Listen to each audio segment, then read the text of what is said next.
Notification పంపిణీ కార్యక్రమం చేయడం జరిగింది. 90 రోజులు వాళ్ళకి సొంతంగా శిక్షణ ఇచ్చి వారు సొంతంగా ఒక్కొక్కరికి ఒక్కొక్క ఇవ్వడం జరిగింది.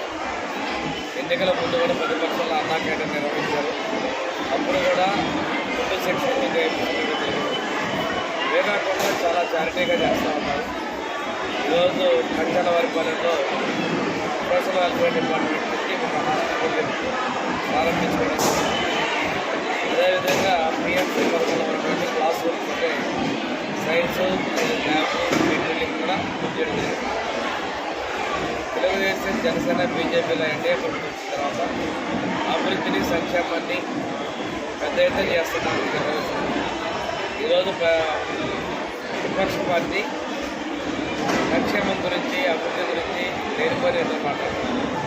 విశాఖపట్నంలో ఈరోజు గూగుల్ వచ్చిన ఏఐ హబ్గా విశాఖపట్నం సిటీ వచ్చిన భారతదేశంలోనే విశాఖపట్నం ఆంధ్రప్రదేశ్ రాష్ట్రానికి ఒక ప్రత్యేక గుర్తింపు వచ్చిన ఇదంతా కూడా ముఖ్యమంత్రి చంద్రబాబు నాయుడు గారి సంస్థలోని ఎన్డీఏ ప్రభుత్వం ఉంది. ఈరోజు డిప్యూటీ ముఖ్యమంత్రి పవన్ కళ్యాణ్ గారు, మా యువ నాయకులు నారా లోకేష్ గారు, ప్రధానమంత్రి మోడీ గారు ఈ రాష్ట్రం యొక్క అభివృద్ధిని, సంక్షేమాన్ని కట్టుబడుతున్నారు.